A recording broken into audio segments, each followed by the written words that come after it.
I remember when she came into that first class, she was very stiff. She couldn't move. Asked her to move her arm. It was just, it was very, very stiff. She could barely walk. Even just walking to the supermarket was an effort and caused a great deal of pain. Right. Anyone with more fibromyalgia would relate to this. Within a 4-week period, she walked into class and I just said to her, "Have you noticed how you're walking?" She goes, "I'm not stiff." I went, "No." I said, "Show us this movement." Her arms were swinging completely over her head, around her body. She could actually start living. She could dedicate more time to her children. She could be more active in life. And that only happened within a 4-week period of mind and body.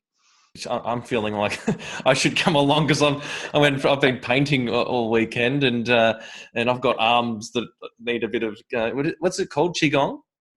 Qigong, yes. Qigong. I need a little bit of energy clearing, I think. It sounds like you're describing me. Fantastic. So you're pretty much really connecting the mind and the body together. Absolutely. Mm. And that's what Qigong stands for. Qi means energy and Gong means to work. Oh, cool. So when you put together, it's to work and cultivate energy. How does Qigong and your system deal with the ego? Because the ego is pretty much the source of all that. And we have to deal with that side of ourselves. And there's good parts to the ego. The ego sometimes makes me work hard because I didn't like a failure, but it can also go horribly wrong. So how do you maintain, or how do you tame that wild beast so it's useful to you? Yes. Now, anyone who's done any NLP training, or the quickest way to change a state is, as you probably know, is change your physiology. Great, yeah. Okay, so change your state, change your physiology. So what we do in Qigong, there are moves that actually deal with ego. Oh, tell me more. Okay, so there's particular moves we do, and this is related to the heart, because each of the emotions are triggered by an organ of the body. So there is a move in Qigong where we're working the heart, where we'll actually pull our shoulders back, which is put us in a state of pride.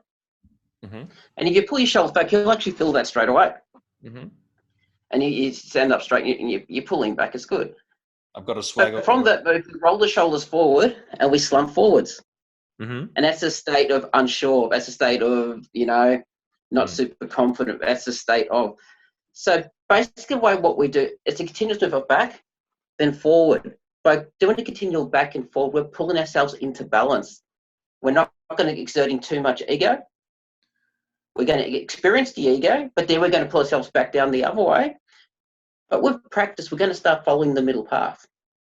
Wow, I like that. That's interesting. I've learned something. I've had my first Qigong class. So I just do a bit of this, bit of that, get myself back to balance. Wow. Because Qigong is about balancing yin and the yang.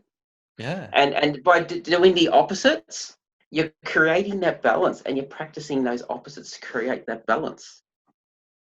That's really interesting. Balance. I like that. So you're not denying any part of yourself, which is the challenge with some of the work you can do in other areas. You've got to, push that away, but it's part of who you are, right? So you're not loving part of yourself. So that's really interesting that you're accepting both sides of yourself. This is really fits in well with lots of stuff that I'm doing. So this is really interesting.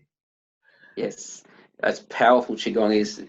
It's about acceptance, accepting all that we have, accepting all our emotions, understanding they all do serve a purpose. Because you do a lot of, self-development. They all say, oh, you've got to accept yourself. You've got to love all parts of yourself. Yeah, but how? How do I do that? I have no idea. So you've just given me a piece of that puzzle. That's really useful and valuable.